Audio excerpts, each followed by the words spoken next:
Greetings, friends. We wish to speak about faith. Faith is a constant in the universe, an energy that has no beginning nor end. This energy is constantly flowing, and you can choose to plug into it at any time, similar to how you plug an electrical appliance into a wall socket and then access the stream of electric current flowing through the wires. Like an electric current, faith is perceived rather than seen. However, you can see and feel the results of connecting with it. You may think that faith comes and goes, but that is not the case. What comes and goes is your allowing of the divine support that faith energy represents. Thus, when you say you have lost your faith, it's really not so different than misplacing an object, like your car keys. They still exist somewhere, but you can't see them at that moment. Similarly, faith never goes away, but your awareness and experience of it comes and goes. Why is that? Well, it has to do with life circumstances that cause you to question what you know to be true.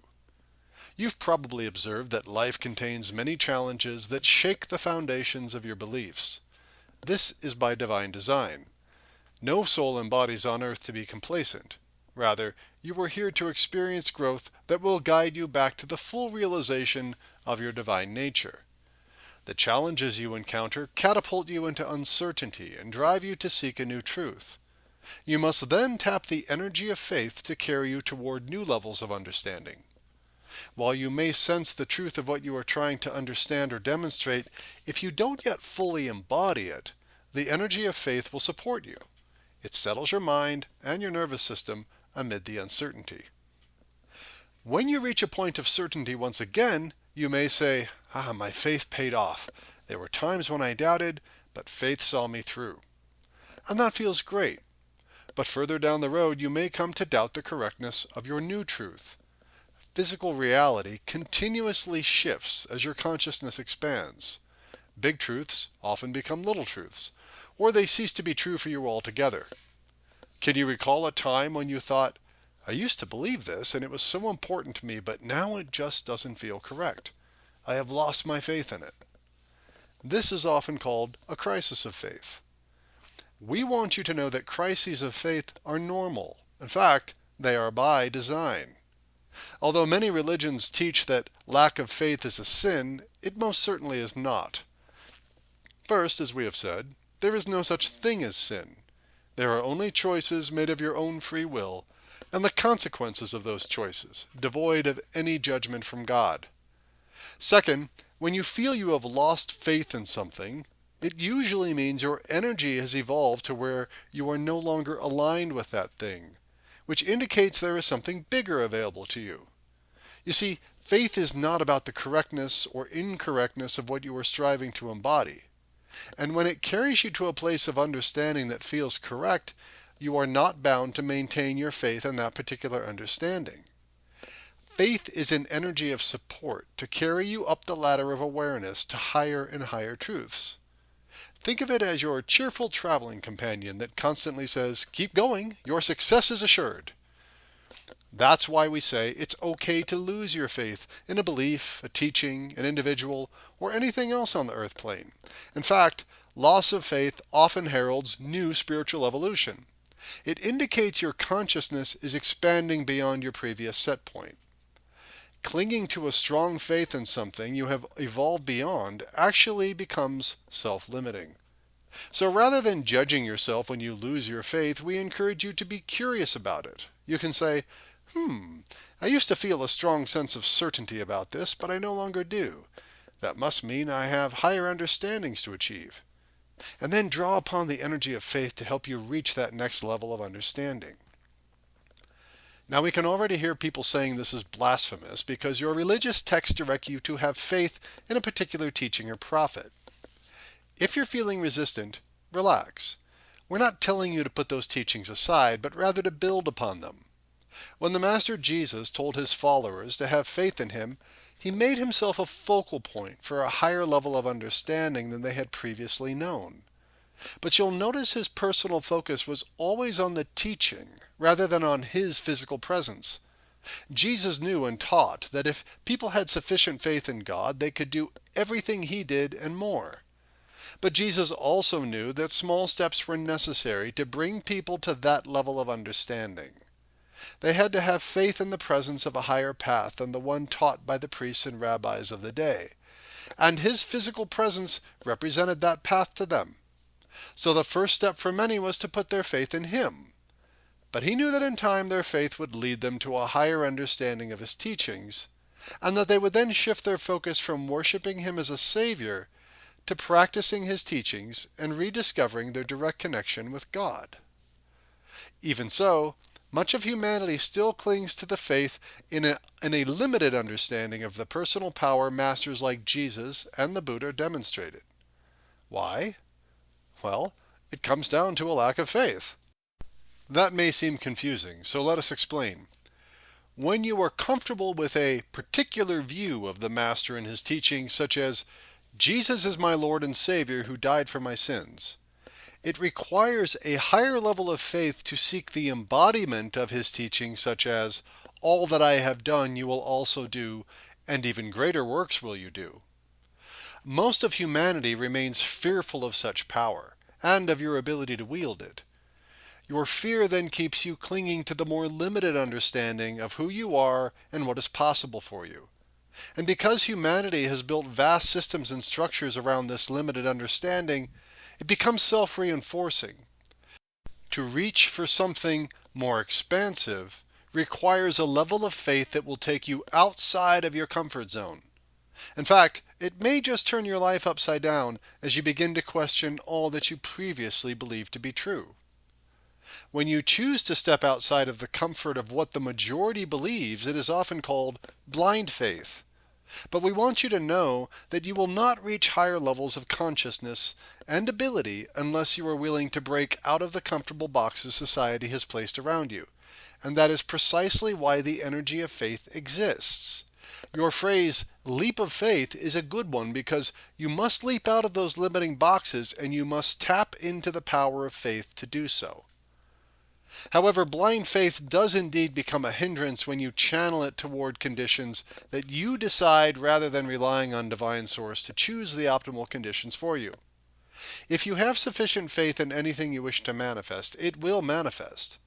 However, manifestation requires the coming together of synchronicities between people, events, and resources that will bring it into physical existence. That's why there is typically a buffer of time between the arising of a desire and the manifestation of the desired thing. When you attempt to force things to happen in a time frame or fashion that your conscious mind decides, that's when your traditional definition of blind faith comes into play. Somebody says, "You're nuts if you think you can make that happen." You then say, "My faith is unshakable. Watch and see." And we say, absolutely, have that unshakable faith, but allow the energy to flow where it will in divine time and divine form. In other words, don't allow your faith to morph into the energy of zealousness, whereby you become convinced that things will occur in a particular way or particular time. Your conscious mind has no control over those elements. They are divinely guided. Tap into the energy of faith, but allow the energy to guide you to the synchronicities that will bring your desired manifestation forth without your conscious expectations or restrictions as to the how, the who, and the when. For example, suppose you want to manifest a new car, and let's say it's a brand new white Tesla. The car costs $75,000, but you feel you can only spend $50,000. Your faith in your ability to manifest is strong, so you tell a friend, "You know what? I'm going down to the Tesla dealership today, and I'm going to get that new white Tesla for $50,000. Your friend promptly says, "You're nuts. Why would they cut the price by a third for you?" "Oh, I'll get it," you say. "My faith is strong, and because I believe it, it must happen for me." Then you go to the dealership with your offer, and you walk out a few minutes later with no Tesla and your faith shaken. That's blind faith. Faith that is shakeable because it is directed towards conditions that you have decided. That's really more a projection of thought than tapping into the flow of faith energy. If Divine Spirit is not prepared to deliver something you desire in the way that you think is best, which is most often the case, you will become disillusioned. But it is all of your own creation. You have directed faith energy toward what you think is best rather than to what God knows is best. The key to successfully tapping the power of faith in anything you desire to manifest is to have no expectations about how, when, where, and through whom the manifestation will occur. You must intend for the energy to flow under divine direction.